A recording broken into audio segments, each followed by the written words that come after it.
Afternoon everybody, welcome to a shot of my study, also known as my wargaming room, piled full of figures and scenery. And here you can see on the table my map of the Quatre Hexsim board game, which I'm currently playing. And we're playing out scenarios that the board game throws up on the tabletop. So welcome to the third game of this series. We've already done the French breakthrough against the Dutch-Belgian line, and a flanking attack against the Brunswickers. If we now look at where we've got to in the game, we've got a situation here where the French 6th and 9th Division are attacking the Allied 5th Division on the ridge before Quatre. So we'll move this one across the tabletop to see how this one plays out and see where we get to. Alright. Onto the table.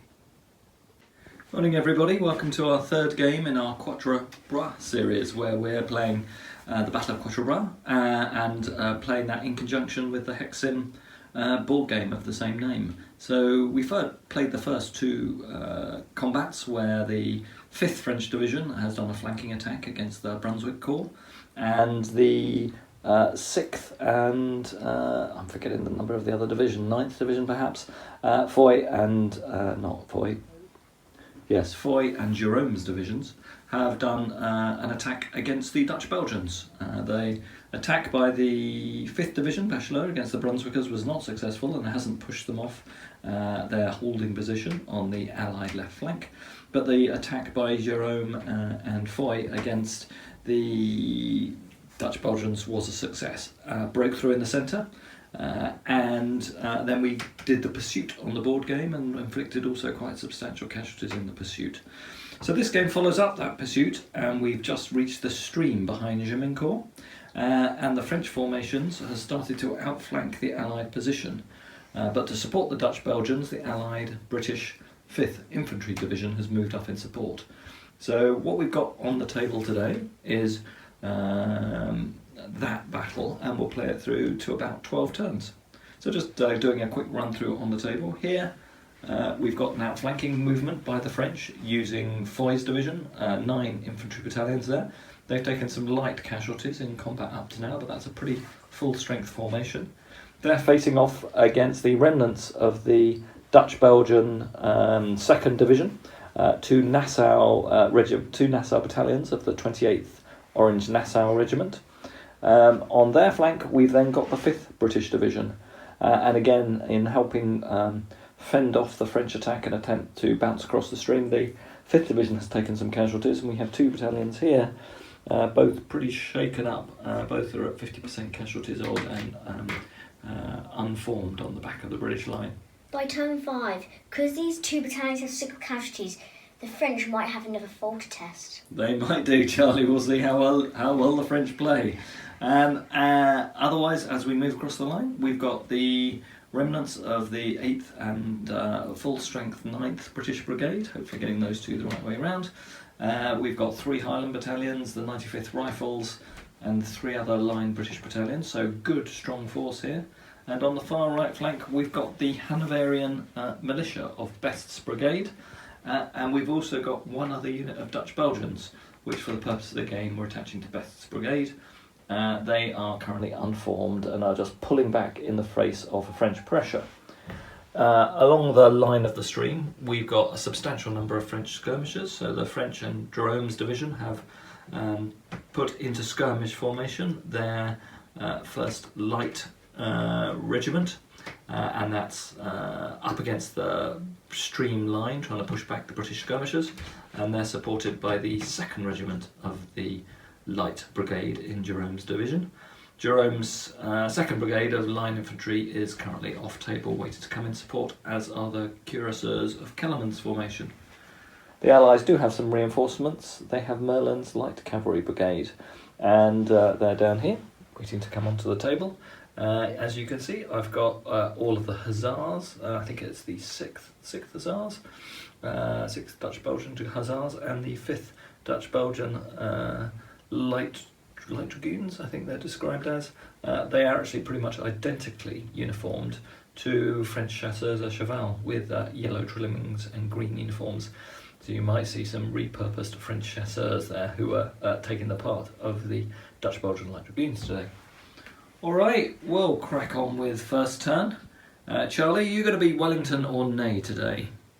I'll be Wellington. You'll be Wellington? Alright, I'll take on my traditional role of the French. So I will command Marshal Ney's forces. He's actually off table, so it's going to be Rye who is commanding the French forces today. Alright, So, we'll crack on. Yes, Charlie? So the French won't really like it that their general's not even in the battle. He's just sitting back doing nothing. I think that was one of the criticisms of Ney at Quatre is that he was generally slow in getting the attack going. So you're right, Charlie, the French won't be overly impressed by the somewhat lethargic approach. But we'll see whether Rye can do a good job today and push the Allies back from this ridgeline position. All right, we'll crack on with turn 1. Okay, so we're just about to get cracking. Please do give us feedback on what you think of the game, whether you like this series of games linked to the board game, and also let us know whether you liked our English Civil War game we played last weekend. I think we're probably going to play 2 or 3 Napoleonic games, and then we'll throw in once a month a game from another period. Try and keep our Napoleonic flavour to the channel.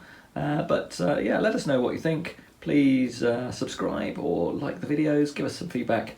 And we'll look forward to responding to all of your comments and doing some more videos. Alright, Charlie, let's roll for initiative. So you've got 4 brigades on the table. Do you mean ADCs? For ADCs, 4 brigades on the table. You get an extra automatic one for Wellington, so you can take 1 out. So you'd only need to roll 4 dice, because 1 you automatically get. Okay, give you an extra dice. You've already got 1. And then you've got 1 off-table brigade for the Dutch Belgian Light Cavalry. Okay, I've got my Dutch Belgian one. I've got all of them. Yeah, that's Except, all your ADCs. No, I've got all of them except 1. Actually, Okay. knocks one of them. Alright, cool.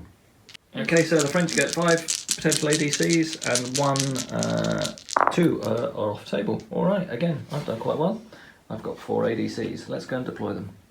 Okay, Charlie, what have you done with your ADCs? So I have artillery assault and a reroll here. Yep. I have my British and my Hanoverian have a reroll. Okay, for the French, we've put infantry assault on our far right hand brigade to start our outflanking attack going. That looks like the priority at the moment. And then we've put re-rolls on our other brigades to the extent we have them. Let's roll for activation and then we'll come back with the initiative roll. Okay, we're rolling off for initiative. Charlie had 1 hesitant brigade, his Hanoverians, otherwise all our brigades have gone active. And I did get infantry assault against the French far right flank. So French do quite well, they get an 11. I got 4. Okay, French get initiative. We will start turn 1. Okay, so over on the far right flank, the French brigade, French division under Foy continues to advance forward. He's putting pressure on the far left. There's a small unit of Nassau skirmishers in that hedge line. And he's approaching the 28th Dutch Belgians, and this looks like a pretty heavy attack going in there. He's got infantry assault off, so they'll be able to attack with multiple battalions next turn. And the 2nd Brigade has moved up in support. As we move across to the river line, no movement from the French. The Allies have formed up their unformed units and will be on for quite an exchange of skirmisher fire as we go and work our way through what's going on in the woods. Alright, let's move on with firing in turn 1. French to open fire first. French do have 3 artillery batteries off table firing at long range. So I'll need to just test for activation of that brigade, Charlie, because I didn't do that. So let's roll a dice for them. I don't get a re-roll. They are active, so they can fire, but it'll be 3 long range batteries. They might be out of range. They're firing at long range, so from the board game they were 1 hex, I think 1 or 2 hexes behind the infantry units, so they're not able to do medium or short range fire in the game. I can redeploy them and move them forward, but I think we'll just keep them off table for the whole game. Alright, I'll start firing with my artillery and my skirmishers. Okay, so the French artillery is going to open fire against these Highlanders. We've got on the ridgeline. And it's going to open fire against these Dutch Belgians also on the ridgeline. So we'll fire 3 shots. First battery gets a 3. Fatigue. As you successfully predicted, Charlie, that's a fatigue casualty on myself. Second battery against the Highlanders. That's good. That's 2 casualties on the Highlanders and a discipline test. And then against the Dutch Belgians, we get a 6, which at long range will just be half casualty, which doesn't come through. So let's do the discipline test on the Highlanders. They're fine. 7, they're fine, but we'll need to put a couple of casualties on.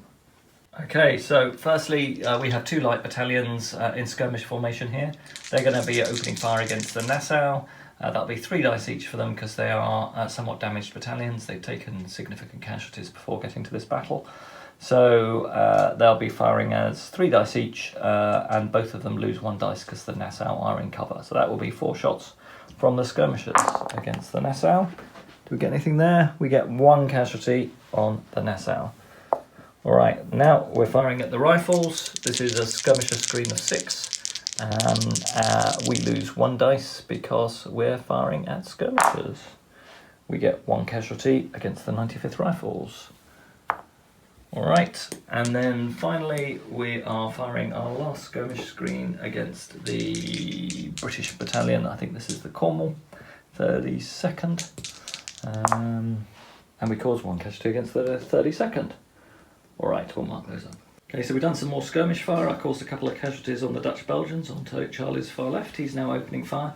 He's done some casualties against my troops in the skirmish line. He's firing with the 32nd Cornwall against those skirmishers in the woods opposite them. Let's see how you do, Charlie. Well, that's another 5 for a superior volley because you're British here, so that is 1 casualty against the skirmishers. Did you say 4? 5. Okay. That's 1 casualty. Then you've got your artillery battery. Firing at the same target. Oh, you're going to fire at the skirmishers. It's actually close range. You'll get bounce through against that infantry battalion in line behind it as well. Alright. Do I get bounce through, you think? Artillery target is skirmishers, so that'll be -2. Do you think it'll be close range there? No, that'll be medium range. I'm going to check though. Okay. Alright, we just checked there's effective range. Let's see what we do. I just need 4 casualties and they'll be gone. No. 4, it's just nothing. They'll be losing fire discipline and then roll 1 for the bounce through against They the don't get fire discipline, do they? They would still suffer fire discipline, but they're not going to get charged next turn, so in reality will do nothing. But you've got your bounce through as well against the battalion in line behind them. Yes, that's 1 casualty on the battalion behind them. Alright, any more firing from you, Charlie? Yeah, skirmishers. Okay, so you've got they get 3 dice, but they just lose 1 because they're going against skirmishers. Okay, so that's 1 casualty against my skirmish screen in Foy's division. And then at those skirmishers, alright. Can I volley that one? You can volley either, probably. Okay. 8. 8. Okay, so that becomes a 6. They count as a standard volley. So that's a 2nd casualty up there. Okay, so let's mark those casualties up before we forget them. Alright, Charlie, you got some new orders? So this division here Yep. is going to try and do a offensive against the French troops here and try and push them off. And I'm going to keep 2 of my weakest Hanoverian battalions here, so then you can't deploy any units there. So I can send the rest of my British troops and Hanoverian and artillery to move to this way to focus on this. I don't think you can do an offensive because you've got all the rest of the French army coming up this road. So you're defending, trying to play for time. But if I break these all troops, because I send my troops... You can continue attacking them and we'll try and tactically break them. Yeah, but if I break them all, then have troops in the way, you can't deploy them, can you? No, I know, but then you're making it a bit gamey because you're using the table edge as an impossible barrier, which is not really. There are just fields and you could get attacked and shot in reality from the other side. So we'll play them aggressively, trying to do the spirit of what you wanted to do there. Any further orders, Charlie? Just defend on that flank. All right, okay, and where would you like to bring your cavalry when it becomes available? Probably on this flank, because that flank, if you lose a single battle, you're going to fall back off the table. Yeah. So. Okay, cool, we will do that. All right, we'll crack on with turn 2. Cheers, Charlie. Okay, so we've done our ADCs for turn 2. Artillery assault has again been tasked and activated by Charlie on this battery on his left flank. All his other brigades are active, apart from, unfortunately, again, his Hanoverians, who unfortunately The Hanoverian units have gone hesitant again. For the French, we've put a skirmisher tasking on our light infantry brigade. That gives each light infantry unit an extra combat dice, so that's quite a significant increase in firepower, as we have 4 infantry units in skirmish formation deployed there. And we managed to take a bit of a risk, and we have activated all of our other brigades and got infantry assault on the second of Foy's brigades. So let's roll for initiative. The British are at -1 as all French brigades are active. Okay, so the French have initiative. They get to declare charges first. Okay, so we've got some charge resolution to do here. We've got a really tough position for this Dutch-Belgian battalion. It's pretty much been charged by the entire French division here. There are 2 infantry assaults going in against it. They don't count as massed columns because they're far enough apart not to do that, and both have got supports for the attacking battalion. And I think you can attack with 2 different brigades against the same unit. You can't provide support to one another's brigades, but we don't need to. Both of the brigades have their own integral supports in these formations. And we've also got another combat or another charge to do on the flank against that small unit of Nassau skirmishers. Alright, let's roll for charge resolution. Okay, so first we've got a defensive volley for the Dutch. They are reservists, but they have only suffered 1 casualty, so this will be a normal standard volley. And we will get a combat dice because we're fresh and the target is infantry in column. So we roll an 8, that's not too bad.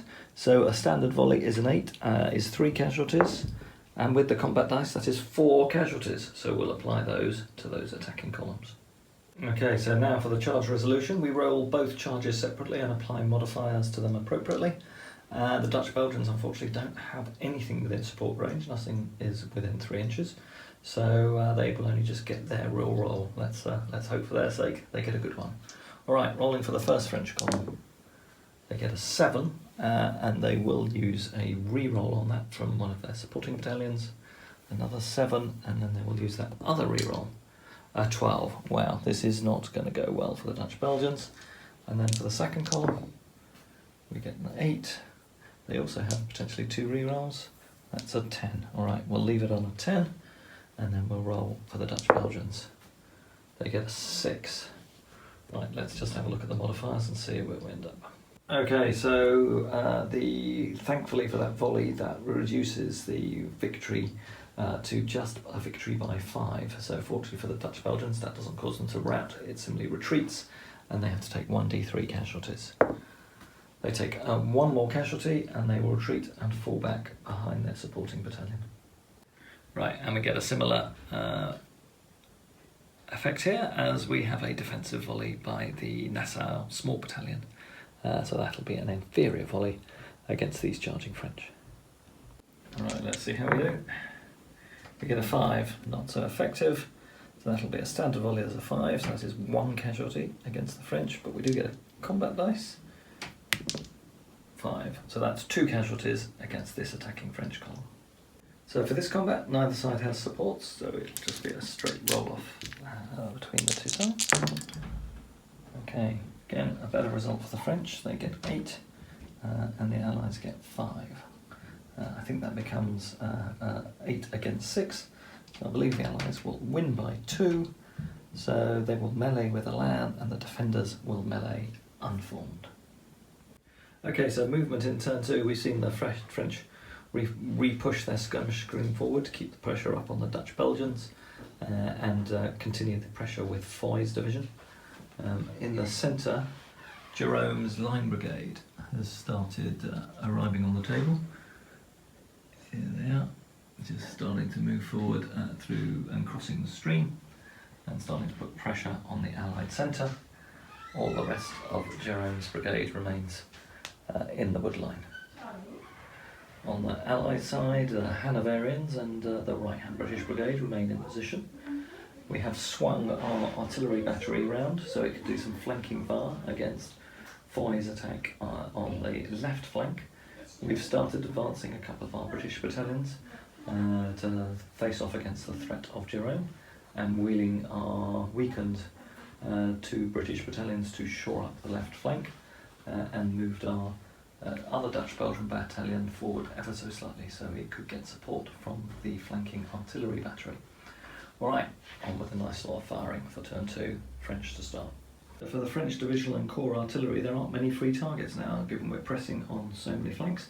So we're going to go for the Royal Scots in the centre here. So there will be 3 artillery batteries firing at long range against the Royal Scots.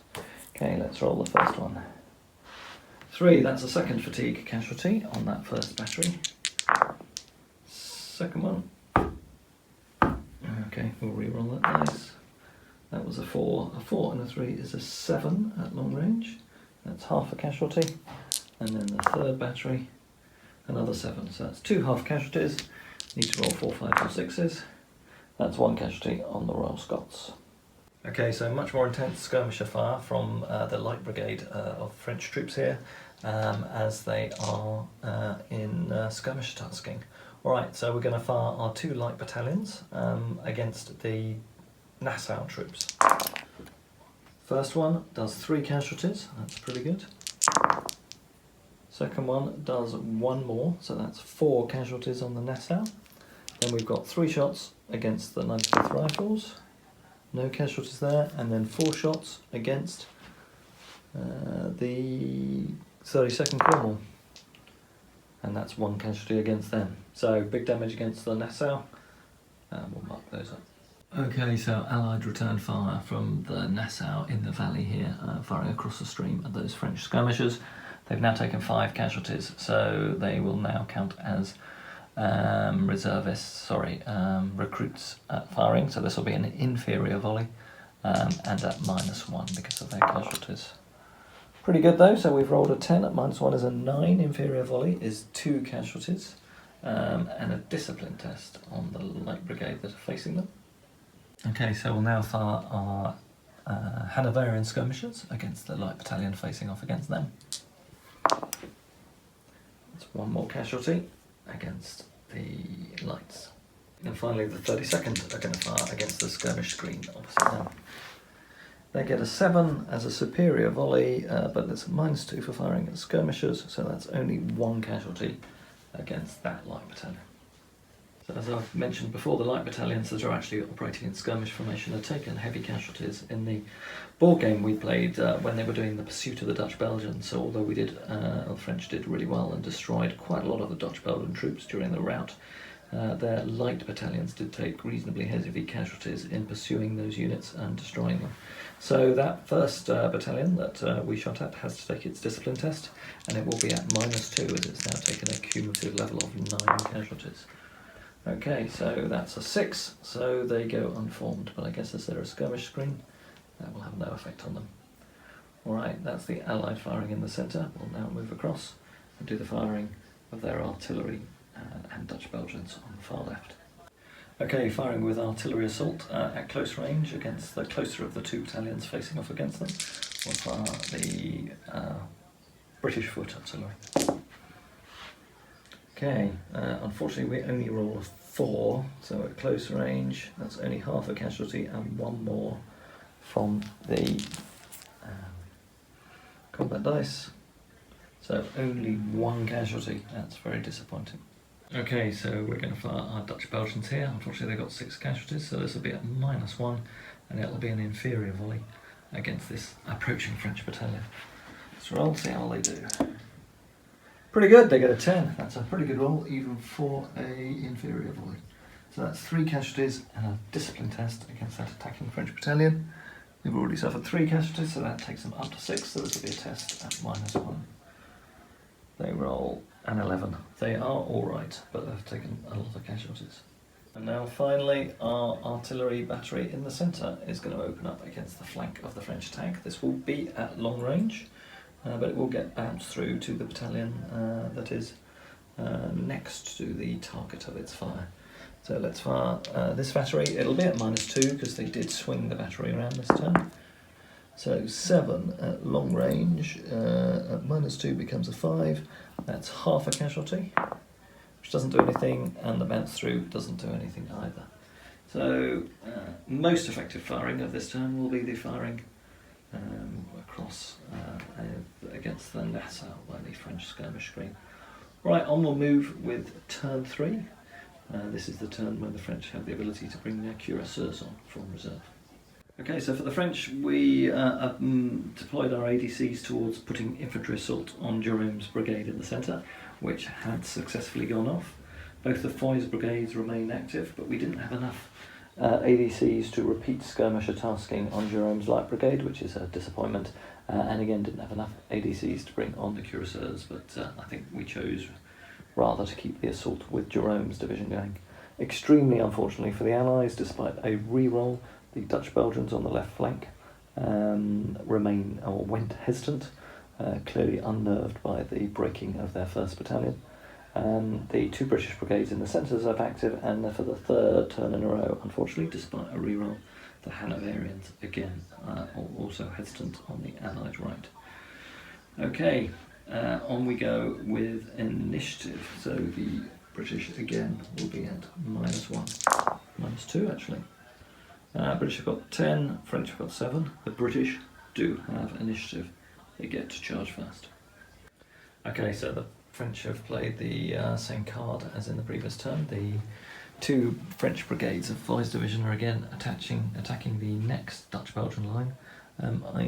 Apologies, I didn't film the meleeing in the corner here. Not surprisingly, this French infantry battalion broke that small company Dutch-Belgian Nassau riflemen, and they retreated off table. So we'll now need to do the defensive fire. Dutch Belgians do get the advantage of their supporting artillery battery, so we'll see how that does, hopefully better than it did in its last turn of firing. Okay, let's fire the battery into that supporting French column. Again, it has got artillery assault, and I certainly play it that you can use the artillery assault in the defensive fire phase, because it's all about the artillery crews putting extra effort in. So here we go. Oh, another terrible throw. Don't believe it. A 4. So at close range is only half a casualty and 1 extra for the artillery dice. So 2 casualties caused. So that'll go 1 on the main and 1 on the supporting unit. And then we'll do remember that, and then we'll do the defensive volley of the Dutch Belgians. This will be at close range, and this will be an inferior volley. Not great. 6. Inferior volley is 1 casualty. They do get a combat dice. 2 casualties, so that's 1 more against each attacking battalion. Okay, so this again doesn't look good for the Dutch Belgians. The artillery do get their defensive fire, which they've done, but they don't provide a support reroll. The supporting battalion that's behind them is still retreating because the brigade went hesitant, so I don't believe it can provide a support either. The French attacking column in the centre did take 2 casualties, so that'll be at -1, and it is now on 8 casualties. So that will not help. So we will do the rolls and apply the modifiers. Okay, so the left flank charging battalion for the French gets 1 reroll, but and gets no modifiers to its dice. It's rolled a 6. We will reroll the 1. Okay, so that gives it a 7. The French battalion on the right will get a reroll as well, but it's on a -3 modifier. It gets a 6. It will do its reroll. It gets an 11. We will leave it at that. And a -3 modifier takes that down to an 8. So not an impossible roll for the Allies to beat, but they don't. They don't get a reroll in this. Let's see what they get. A 7. It's not a disaster. They will go into hand-to-hand combat, I believe. Let's just check charge results. 1 by 1. Infantry versus infantry. The attacker melees with Elan and the defender melee unformed. Doesn't look good in terms of the results of that melee. We'll see what happens when we get to the melee phase. Okay, we'll start with the Allied firing. The artillery battery has already obviously fired this turn, so we'll fire this regiment of Highlanders against that attacking French column. They did move, so this will be an inferior volley as they moved up to occupy the hedge line this turn. Pretty good though, even so. 10 is 3 casualties and a discipline test on that French infantry battalion. They were already at 3 casualties, so this discipline test will be at -1. They've rolled a 10. French have been doing well in their discipline tests. They stay informed, but they'll have to take those casualties. Alright, so the 32nd Cornwall here are going to fire a shot against that French column emerging from the wood line. Let's see how they can do. Superior volley. inferior volley, because again they wield slightly this turn, but another good roll, a 10. So that's 3 casualties and a discipline test. Let's see how this French battalion likes the British rifle fire. 6, they go unformed, slightly better result for the British here. And then finally the Nassau will fire against the French in the woodline. Let's see how we can do here. Again an inferior volley, but a 10 as we know. That's now 3 casualties and a discipline test. That might be bad news for the French. It's a 10, goes down to an 8 because he's firing at skirmishes. So it won't be a discipline test. So an inferior volley for an 8 is 2 casualties against that French light infantry battalion facing them. Okay, so now finally onto the hand-to-hand combat. This looks pretty dire for the Dutch. They start with 4 casualties, so 5 dice, lose 1 for being unformed, and lose the second one for being on 6 casualties, so they will only have 3 dice. This first attacking French column starts with 5 dice, gets 1 for a land, that's 6, loses 2 for the number of casualties it's got, so it will be on 4, and the other battalion will be on 6. So it's 10 dice against 3. This, I think, dooms the Dutch Belgians. Let's see how we do. Oh, well, perhaps not necessarily. Only 3 casualties for the French. Perhaps they were more disturbed by the artillery fire and the rifle fire than I had perhaps anticipated. But no, the Dutch have lost their nerve. They've missed with all of their blows. They lose that combat by 3. And on infantry versus infantry, they rout. And the French will take the ground. That'll be a falter test on the Dutch Belgians. Okay, rolling for ADCs. The British have only got 3 ADCs, and we have a demoralised brigade, so we need a 5 or more to pass its falter test. Now, any demoralised brigade that falters cannot take a falter test and just automatically breaks. However, this brigade is already faltering, so because it lost its second of 3 battalions. So I'm not sure whether I am reading this 100% right, but because it is already faltering, and it's the falter that's caused it to go demoralised, or the loss of the unit that caused it to go demoralised, I don't think that means it can't take the test. So we'll give it a go, but even if they pass the test, they're going to be unformed and crushed by the French this turn, so I'm not putting a reroll on it. We roll a 3. Okay, so as they are now counting as recruits, on a 3 they retire, so they will pull back off table. Alright, now we will roll for the French and British brigades. Okay, so the French were desperate for initiative, they want to push forward with the attack, so again we didn't give a skirmish tasking and we haven't brought on our cuirassiers, but we have managed to activate all French brigades, and that's good. The Allies have 2 hesitant brigades, the right-hand British brigade when hesitant, and the Bavarians are finally active. And they failed their false test, as you saw. Alright, so this will be a test at minus. Now, is that -1 or -2 for the British? I imagine it's -2. So that is a draw, but the British had initiative last turn. As you can see, yeah, there you go, 9 against 11. -2 for the 2 British brigades, 1 hesitant, 1 that faltered off the table. 9 all Allies had initiative last turn, so the Allies regain initiative and retain it for this turn. So the Allies, worried they're being too passive, have decided to go into the assault in the centre here, so the Highlanders have leapt over this hedge line and charged into this flanking battalion of Foy's brigades to try and disrupt the assault going on this left flank. We'll see how this charge plays out. That's the only charge by the Allies this turn. So the French defensive volley will be at half effect as they're in column. They roll a 4, that's nothing. So they lose their fire discipline. But given it was a defensive one anyway, that will make no difference. Alright, let's go and see how this charge plays out. The French have a support, so they will get a reroll. Allies rolled at 7, French have got a 6, so we will use that reroll. French are on a 9. Alright, let's have a look at the modifiers. Okay, so it's a standoff. Both get 8, so the Highlanders stop and volley. So they will get 3 shots, needing 4, 5s or 6s. It caused 1 more casualty against that French column. Okay, so the French have now charged with Jerome's division. And they have chosen to charge the Highlanders. This gives me a quandary. Do they get to do a defensive volley, given that they did a volley as a result of their own charge?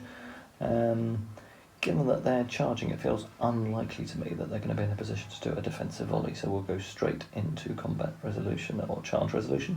Over here, another of Jerome's battalion charged the British skirmish screen, which failed their discipline test, so they've taken an extra casualty and fallen back behind their supporting British battalion.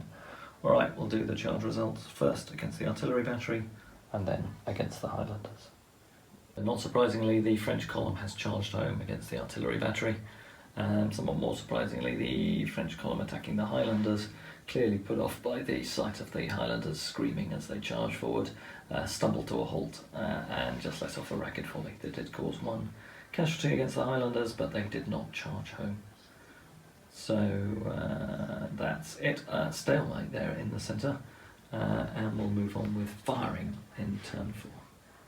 Okay, so the first roll Scots we have on the hill are going to fire against this attacking French infantry battalion. This will be a superior volley, and we get a 7.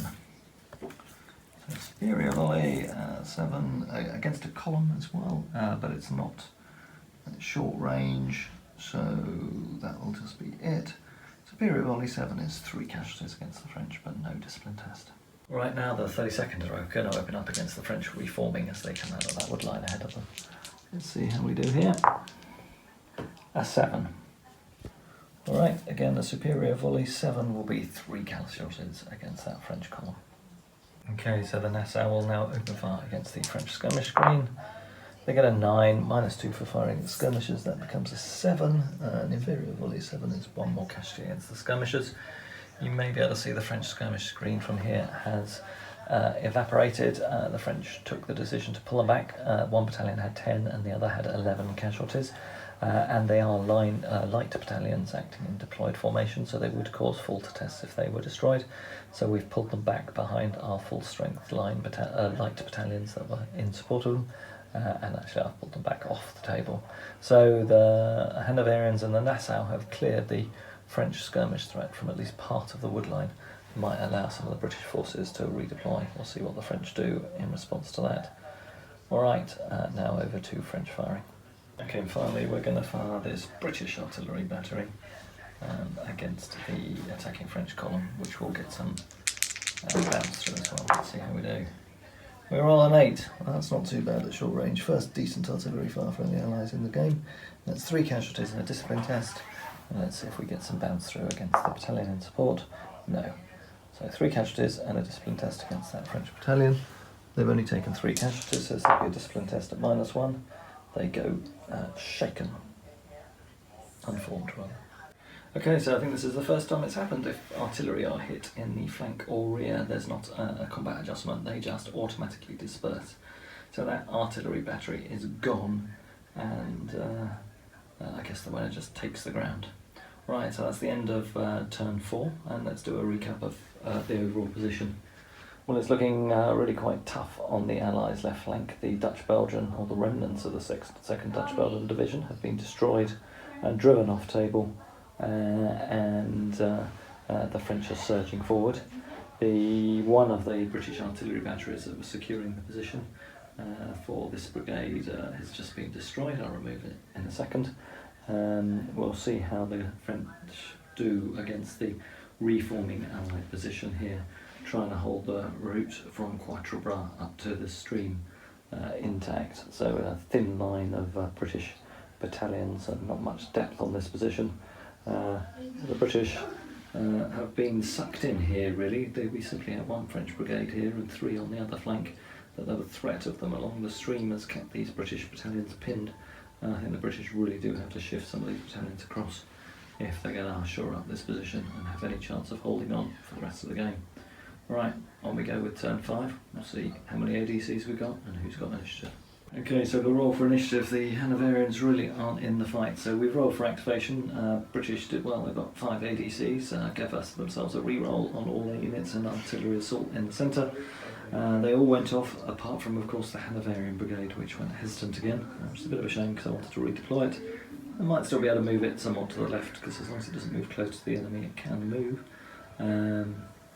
Yeah, so that's 4 out of 5 turns it's been hesitant. But at least the other 2 British brigades are active. For the French, all brigades are active, so the French are at +1 on the initiative roll. But the British have initiative. They probably need it. Alright, let's see how we go. Turn 5. Okay, so the British are still being reasonably aggressive here. The Highlanders have charged again against one of those French infantry battalions. I did want to charge with this one battalion as well on the top of the hill. In fact, I might do that rather than charge against the Highlanders. To go into that unformed battalion in front of it. And then the 32nd Cornwall has also charged, being from a separate brigade. I can charge one battalion from each brigade as I'm on infantry assault orders. Yeah, I think I will. I'm going to charge this one, not the Highlanders, to try and reform a line for the Allies in the bottom of the valley. Let's see how they do. So we start with the 32nd Cornwall. Defensive volley by the French. It'll be at half effect. That's a 5, that goes down to 3. That'll have no effect. Let's do the charge result. Due to lazy positioning by the French commander, the battalion in the centre attacked by the Royal Scots does not actually have anything within 3-inch range, so it has no supports, despite it looking like it had two battalions in support. So we will put that rearmost battalion as flank support for the battalion that's been charged by the 32nd Cornwall. So the French do get 1 reroll on this dice. Okay, let's give them the reroll. Alright, French have rolled an 8 and the British have rolled a 6. Let's see how we do. Alright, it's a draw as the Allies lose by 1, so they do get to volley. They get 3 shots as they're in line. And they cause 2 casualties on the French battalion. Okay, in the centre, neither side has support, so this will be a straight roll again. Better for the French, they've got a 6, Allies have got a 4, but the Allies will have the advantage of being veterans and the French being unformed. So the first roll, Scots charge in and melee with Alain. Alright, that's the British charges down. Now, any charges from the French? Okay, so Foley's division is again going to attack the British. This is the 44th Essex. And the 2 battalions are going to attack the Highlanders there in the centre of the line. Let's see what the defensive volleys do. Okay, we'll fire with the 44th Essex first. This will be a defensive volley at -1. God, I'm getting some terrible dice rolls. 3 on a superior volley is nothing. They lose fire discipline. Alright, the 42nd Highlanders, they have got 3 casualties, so this will be just a straight volley for them. Bit better, they get an 8 on a superior volley. That's 3 casualties and discipline tests against the attacking enemies. Okay, testing the left-hand battalion first. This is at -2, so taking all the casualties. It gets 7, that's 5, so it goes unformed but continues its charge. Do that. And then the other one will be a straight discipline test. So they're taking 2 casualties. It rolls a 7. It charges in. We'll go on to charge resolution for both those issues. Okay, so the French will get a couple of rerolls here, but it is a modifier of +2 to the Allies, as they have 6 casualties against the French is 8, and they are also veterans. So let's see how we do. Okay, Allies get a 9. French will do their first reroll. 7, second reroll, a 7. Alright, the Essex have held them off. That's a result of -2 to the French. They stop and do a ragged volley, which does cause 1 casualty on the Essex, but they stumble to a halt. Okay, down in the valley against the far Highlanders, the left-hand battalion has no supports, and the Allies are actually on +3 because they are veterans and have taken less casualties, and indeed are unformed, so actually they're on +5, so this does not look good for the French. Allies roll a 5, which they have to keep for the second combat. French get a 9, -5 takes them down to a 4. They lose by 1, so actually they don't flee, but they will do a ragged volley. They do a casualty against the Highlanders, which I'll mark up in a second. Alright, and then the 2nd battalion charges home.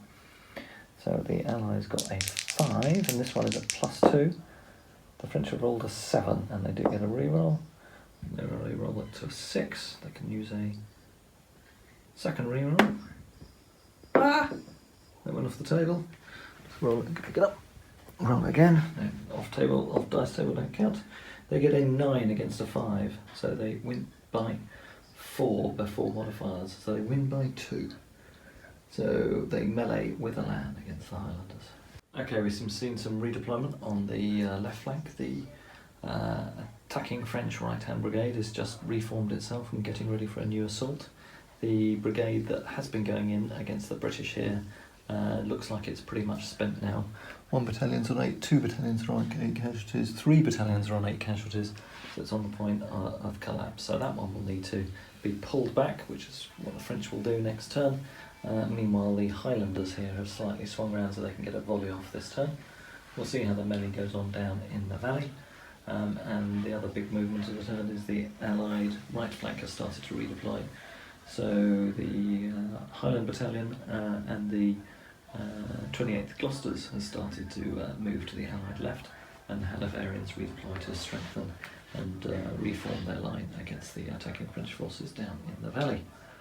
Alright, let's see what happens as we do firing on turn 5. Okay, so the Highlanders are going to have a go at this attacking French battalion. It's already got 8 casualties, so they've got a chance to do some serious damage. Let's see if we can get a good roll with them. Fortunately, it'll be an inferior volley as they've moved this turn. Yeah, why do we always get good rolls on inferior volleys? That's pretty good. That's 3 casualties and a discipline test, and 1 away from that battalion dissolving. Right, let's do a discipline test on the French at -2. That's a 7, that goes down to 5, and that makes them unformed. Unform them. Alright, they're now they're driven to a halt. Okay, no firing in the centre as we've got hand-to-hand combat. All across those central battalions, we will fire the Allied artillery at one of these French columns. We'll try and get some bounce through. We get a 6 at effective range, that's 1 casualty, and the bounce through does nothing, so 1 casualty against that French battalion. We'll mark that up in a second. Otherwise, we'll do some skirmisher fire in the woodline, and I'll update you on where we get to with that.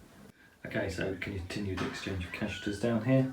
No major change in the situation. We'll now move on and fight the hand-to-hand combats.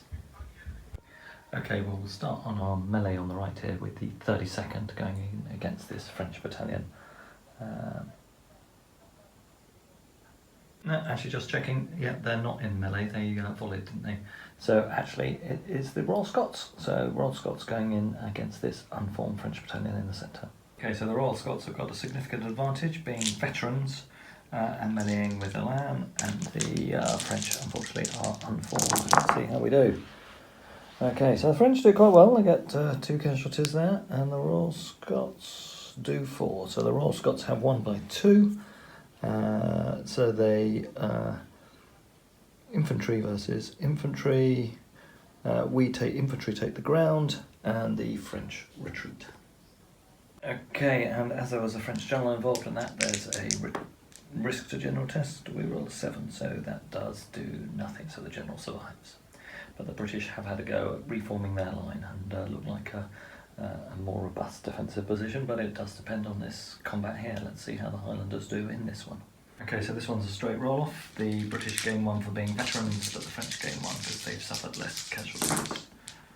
Alright, so what have we got here? 3 casualties for the British, 2 casualties caused by the French. Okay, so the British win that, and they take the ground, and the losers retreat. Okay.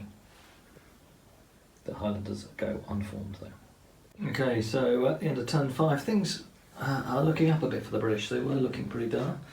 I thought it was pretty much all over for them as these flanking attacks were going in and the Dutch Belgians were collapsing. But this brigade of Foy's division, his left-hand brigade that's currently going in against the Scots here, that's taken a horrendous amount of casualties. Three battalions there nearly destroyed, 1 battalion in good shape. That one really does need to retire. We do have the 2nd Brigade of his division, which can resume the attack, so we'll see how it does against the flank. And in the centre, Foy's line infantry brigade, which was looking to punch through this hole, has been stymied by the counterattack by the British forces, following the spirit of Charles's orders to counterattack against Jerome. And actually we have a fault test on that brigade now, as a result of 2 retreats by the counterattacking British forces. And as we look to the right, the Hanoverians and the 95th Rifles and the Nassau are successfully holding off the skirmishing assault of the French Light Brigade, and noting that brigade has already withdrawn 2 battalions off the table voluntarily, it's lost much of its offensive punch, so the Hanoverians and skirmish screen may be enough for the British to hold their right flank, and this redeployment may be successful. Alright, on we go with turn 6. Reinforcements are available for both sides if they're prepared to commit the ADCs to bring them on. Okay, so we have got some important ADC tests here for the Allies. We've got 2 ADCs and we allocated them to re-rolls on the British brigades, quite straightforward. They both came off and the whole Allied force is active. For the French, a more difficult choice. They did get 4 ADCs, which is helpful. But they need to commit 2 to make sure Jerome's pretty much full strength brigade does not falter and flee off the table. So we need to allocate 2 of our ADCs to that. And we also want to redeploy the very much weakened brigade of Foy. So ideally we'd have 3 to do that, 2 to do the redeployment and 1 for a reroll, but we'll have to take the risk. Alright, we'll just roll up in a second. Okay, so we'll start rolling for the French. First we'll roll for our redeployed brigade. It comes off so they can pull back. Then we'll go for the replacement brigade. This one again has no reroll. Yes, it can move, so both of those are active. Now let's do our falter test. It's a 4, and this is on a regular brigade. So line brigade 4 is a rally. That's probably good enough. We'll keep it at that. And then we'll roll for Jerome's other brigade.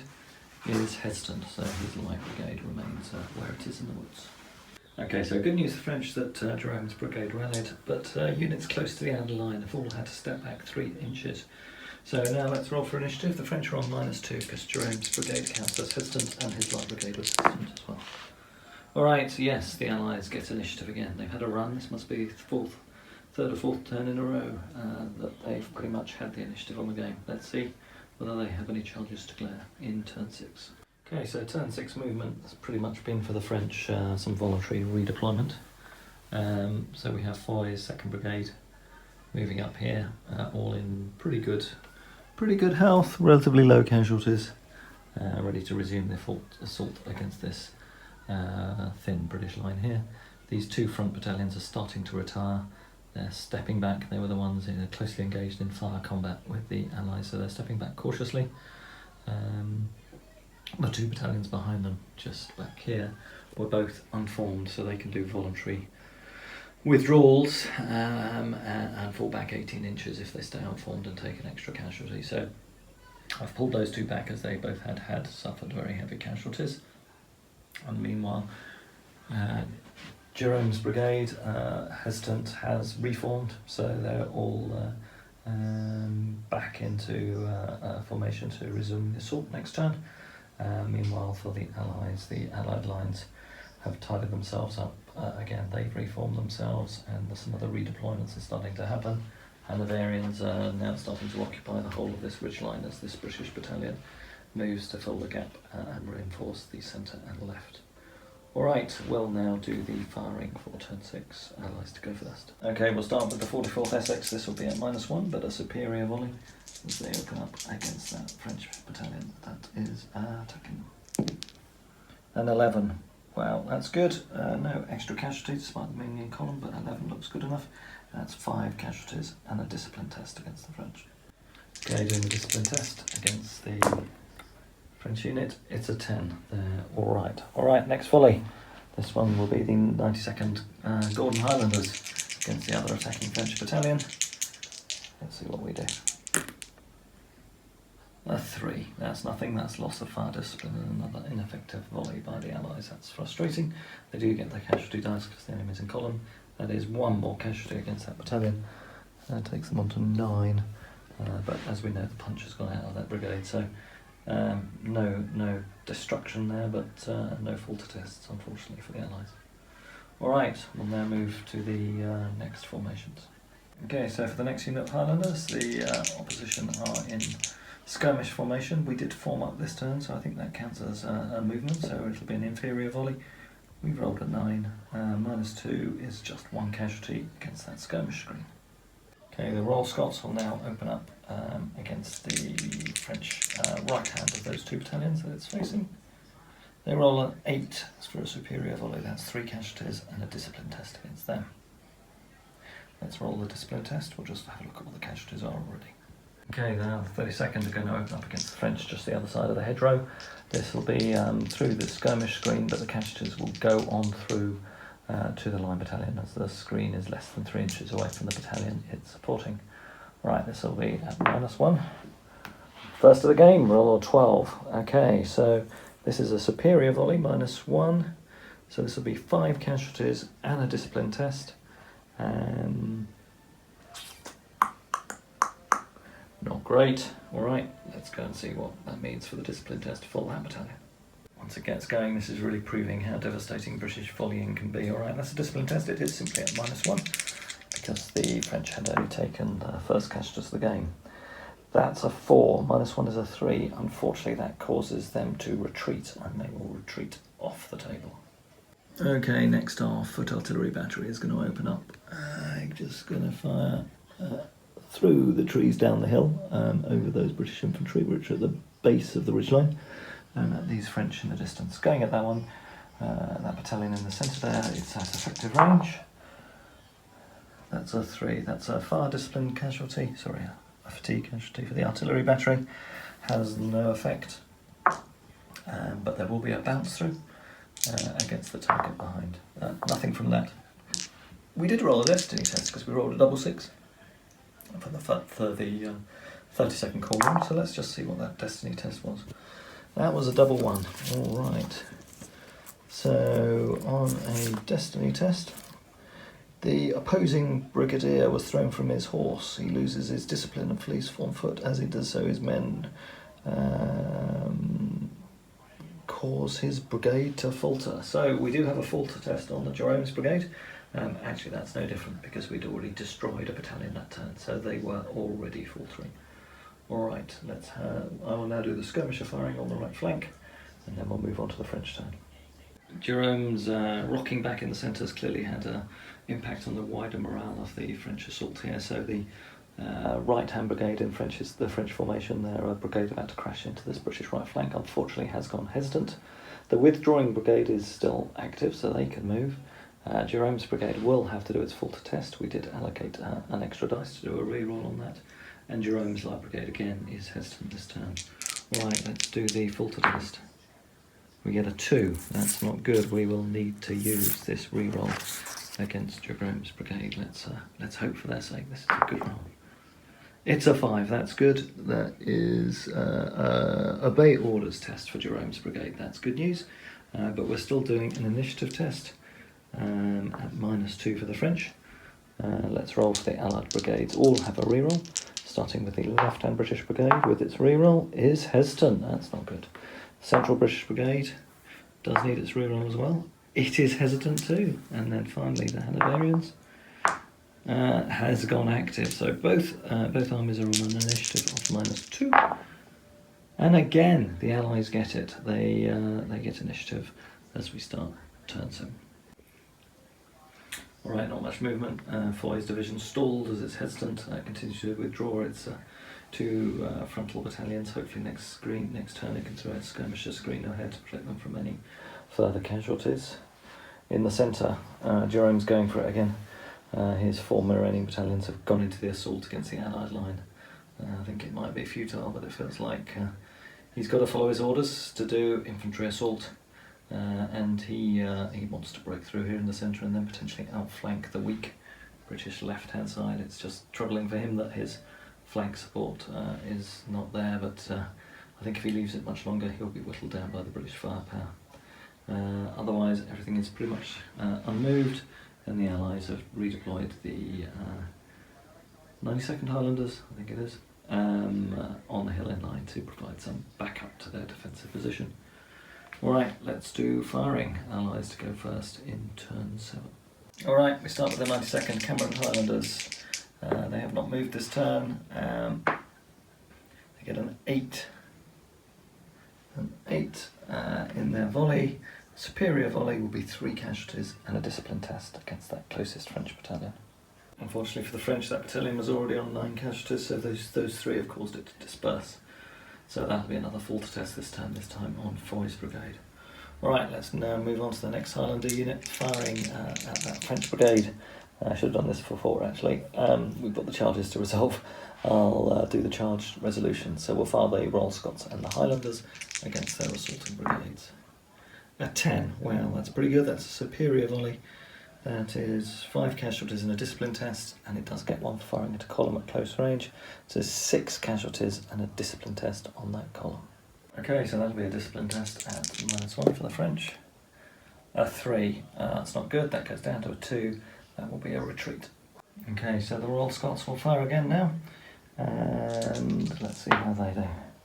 Wow, another good roll, that's a 9, and they get a combat dice because they're firing against the column, that's an extra casualty as well. A 9 on a superior volley is 4 casualties, so that'll be 5 casualties and another discipline test. Yep, that'll be it. But minus 1 because they've already suffered 5 casualties. So that will be 4 casualties and a discipline test. So still the same impact. Actually, indeed, that should be 1 less casualty on the other French battalion as well, because our Highlanders had taken 5 casualties as well. So they both would have got discipline tests. So that's 4 casualties this one and a discipline test at -1. Let's see how the French do. 7 minus 1 is 6, so they go unformed, but will continue their charge. Okay, let's do the charge results. Both sides will get rerolls. Allies have got a supporting battalion to the right flank. The left one's already tied up in a charge, and the Allies have the French have 2 supporting battalions. One was going to support the other assault, but that was broken before it could go in, so it can support both ways. Let's see how we do. Not great for the Allies. They will definitely take their reroll. Still not great. 5 for the British, 8 for the French, and we will go for a reroll. 12, wow, that's good. They may well succeed in this charge. Okay, so the French do charge home. They will be meleeing with a LAN. They will, however, be unformed as with the Allies. It actually ended up 7-5. The Allies got a bonus because of their veteran status. The French suffered for being unformed and taking 4 casualties in the charge and having over 4 casualties, so that took their double 6 down substantially. I also, as I didn't roll a natural double 6, I'm not applying a destiny test there because we only got a double 6 on a reroll on the charge results. Alright, we'll move them into contact and fight the melee shortly. Okay, fire to prone the 32nd Cornwall against the Light Battalion in skirmish formation. Wow, another great roll. Perhaps the firing is turning around for the Allies now. So that's a superior volley. That was a 10. It's -2 for firing at skirmishers. So that's 3 casualties and a discipline test. I think that'll put that Light Battalion in trouble.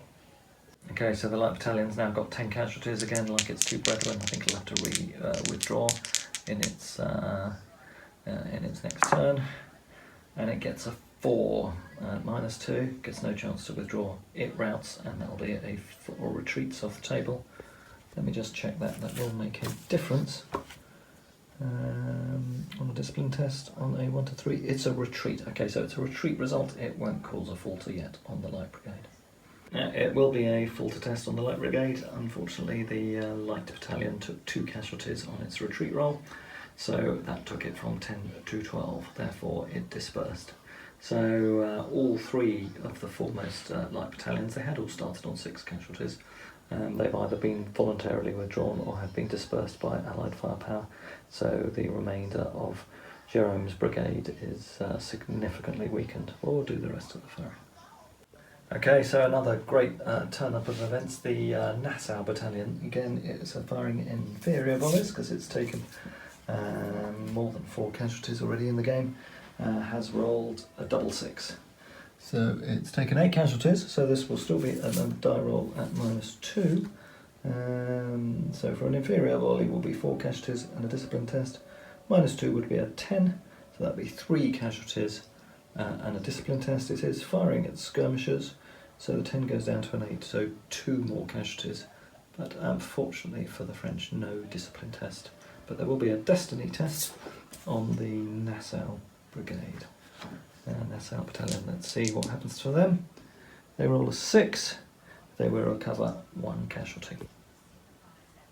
Okay, that's the end of turn 7. We continued the skirmish fire down here. The Nassau are continuing to take casualties. They're taking quite a lot of fire from that Light Battalion in line that's opposite them, plus the skirmishers.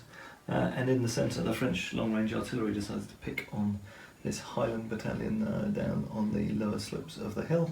Now it's been unmasked as the French battalions are pulled back, and it caused quite substantial casualties on this turn. It's passed its discipline test, but it is now up to 9 casualties, so it might have to start withdrawing. So the British might again have to readjust their lines, bring some of their last reserve battalion forward to keep it intact. Right, that's turn 8. On we go. Turn 7. On we go with turn 8. Oops, no melee. We've still got to do our melee attack down here. So let's roll off for the roll Scots against this French battalion. Okay, so the British get 1 extra dice. So still pretty close combat here. They get 1 extra for being veteran. They are formed. The French are unformed, but the French did get a land, I seem to remember, from their assault. Alright, so how have we done? That looks like a draw, both sides causing 3 casualties. As pointed out in one of your comments, I have been doing this wrong. If you get a draw in built-up areas, you get to fight a second round, and if you get a draw in cavalry combat, you get to fight a second round. If you get a draw in infantry combat, both sides actually pull back 3 inches and engage in a firefight in the following turn, which results just in effectively the game continuing as normal. So both sides pull back, and we'll see where we go next. This is looking quite tough actually. Again, this is a very seesaw game. The Allies here now have 8 casualties on both those defending British battalions, so we might need to sort our lands out a bit here. But again, the Jerome's brigade is also in a pretty precarious position. Alright, we really will get on with the next turn. Now turn 8, I think. Alright, tough result for the French. They've only got 1 ADC, which they'll have to put on Jerome's brigade as it is faltering. However, we also lost the light battalion in Jerome's light brigade, so one of his 2 brigades will savoir-qui-peut this time because it cannot take a falter test. That's going to be a tough choice for the French. I'll just roll for activation of their other brigades. Actually, I think it's even worse. I think that might be where we have to call it. I think from memory we destroyed... I should have put the falter markers down, I don't think I did. We destroyed a French battalion here with volley fire from the Highlanders. We destroyed a French battalion here as it was charging up with fire from these Highlanders. And we destroyed the light battalion down there with fire from the 32nd Cornwall. So I think we've destroyed a battalion in each of 3 of the French brigades this turn. I hope I'm not mistaken in that. So that's 3 falter tests, and I only have 1 ADC, so 2 brigades are going to savoir-qui-peut, and 2 brigades are going to start reaching the table edge pretty much inevitably with treat results. Foy's brigade is near the table edge there, and Jerome's brigade clearly is near the table edge for both of the ones here. So let's do an overview and see where we've got to. Back in a second or so, just check out my forces. Yeah, I really should be better at placing my counters down. I've just been looking at the figures again, and I think this is right. And apologies if I got this slightly wrong. We have indeed destroyed a battalion down there. I think we actually only did start attacking with 4 battalions this turn, and we had lost them and got the obey orders result on this brigade of Jerome's. So I don't think I have destroyed a brigade or a battalion of Jerome's in this particular brigade this turn. I just drove off the 2 assaults. One, the fallback here we've just done, and the other one, the retreating battalion is there. So we have 1 retreat result and 1 fallback, so we don't have a falter test there, and we did indeed lose the light battalion in the right hand brigade. So I do have a falter test that I cannot put an ADC on, so one of my brigades will savoir-qui-peut for certain, and the other one has no reroll. So we will do our falter tests and see where we are after those. Okay, let's roll for activation. We'll start with Foy's still active full strength brigade. They are active. We'll then go for Jerome's brigade, which is in a bit of a state in the centre. It is hesitant. Alright, then we've got our 2 faltering brigades. Tough call, but the brigade on the right, Foy's brigade, is pretty much out of action. And we're retiring anyway, so we are not going to give them a roll, and they will just fall back. Whereas over here, we will have a go at saving our light brigade. We roll a 4. Okay, so a 4 on a line unit is a rally. Retreating units rally successfully, but routed units disperse. I hope the error message on my phone didn't just pop up over the screen. So I was just saying the brigade here rallies. Alright, turn 8, Allies have initiative. I think it's pretty much the end of their French attack. I don't think it's going to last much longer.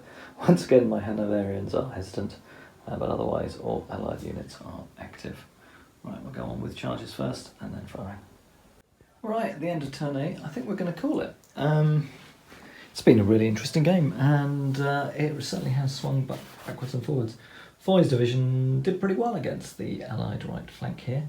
The British brigades facing off against it are in still a very weak condition. We have 5 pretty much undamaged French battalions here. Unfortunately, just the rest of the army that's supporting them has pretty much evaporated. So, although they may be able to start collapsing the Allied right flank, there's nothing else to drive the rest of the Allied army off the field. Sorry, the Allied left flank. So these 2 battalions, they started with quite heavy casualties because they'd suffered in the pre-game combat, and they have 8 and 6 casualties in them, and this other Highlander battalion has 9 casualties, and the Royal Scots has 8. So this Allied brigade has pretty much suffered 66%, 2/3, 3/4 casualties, and is really just hanging in there. We have Foy's right-hand brigade that's in good state. However, as we move across, there's not much left of the rest of the French assault. So that's the remnants of Foy's other brigade. They're still under Savoy-Keeper and will probably depart from the table this turn. In the centre here, we have another fault test. As again, Allied superior firepower has broken another French brigade. I just rolled. They would have rallied, but they're down to only 3 battalions, and each one of those battalions has taken pretty heavy casualties. 9, 8, and 7. So no more offensive punch from the remnants of that part of Jerome's division. So Allied right flank, left flank rather, has taken a pounding. The Allied Central Brigade is pretty much undamaged. The Scots up here on the hill, sort of just behind the crest, and have taken no casualties. The Cornwall 32nd have taken 5 casualties. The 28th Gloucester, unusually for them, have taken no casualties at all. And 95th Rifles, I think, have taken 5 or 6 casualties as they remained in skirmish formation holding the river line. The Nassau, who retreated back with the rest of the Dutch Belgians, are pretty much the only part of the army left intact. And they hung on well on that river line, and it did prove a pretty much insurmountable obstacle. I thought the French, with persistent skirmisher tasking and lots of light battalions, would have just eroded away the Allied flank here, but no, not at all. They hung on in there, and the Hanoverians proved more than adequate support, as the French really never seriously threatened, because they went for the, probably rightly, much greater opportunity. So anyway, hope you've enjoyed the game. I've really enjoyed it. Here we go, here are the Hanoverians, triumphant on their hill line, supported by their robust allies in the Nassau. Still a few French light troops. Here we go. One of my French light battalions. And some of their engineers that were trying to chop their way through this woodland. French light battalion. Here we go, here's the 28th Gloucester, still in their traditional peninsular uniform or peninsular helmet, which they fought in at Waterloo. And the 32nd Cornwall, Royal Scots, and over again to the redoubtable forces of the Allied left flank that hang on after their Dutch-Belgian allies had fled the field. So, Wellington has got every reason to feel pleased with his army's performance today. Let's have a look. There he is. Well pleased. And Rye, I think he's going back to speak to Ney. He's probably still having breakfast, to say this assault has pretty much burnt out. And I'm not sure there's much hope for the French against the crossroads, with Bachelar's division stalled outside the eastern approaches to Quatre, and now Rye stalled as he comes up from the south. We might transfer this across to the table, to the board game, see how the same combat plays out there. Otherwise, hope you've enjoyed the game. Do leave us comments if you feel inclined. Please subscribe to the channel, and look forward to seeing you again next time. Cheers, everyone. Alright, going back to our game on the table. One of the interesting things, just casting our minds back to the game on the board, was that neither Kellerman or the Dutch-Belgian cavalry got into action. It's really interesting the way the general d'armée rules work and the limitations you have with the number of your ADCs, and when you're not using your best commanders, so Rye, for example, for the French, you don't have enough ADC dice to do everything you wanted. So as much as Rye wanted to push that right flank assault, he used all his efforts to do that and wasn't able to find the time to issue the orders to Kellerman to get him onto the field. Similarly, Picton and Wellington's defence was so hard pressed, he was constantly having to try and activate his frontline forces and didn't have time to bring Merlin's light cavalry on. Let's see how it goes in this game. To some extent we have some similar constraints in leadership action. Alright, we'll do the next activation and play this assault through and see how it goes. So I've played through 2 turns here, so equivalent, or 2 activations, equivalent to the game on the table.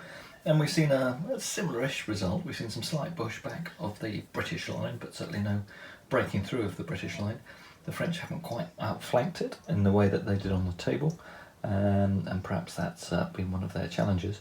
They have pushed the British line back somewhat, but they've taken quite heavy casualties. So again, we've got the steam going out of the French attack.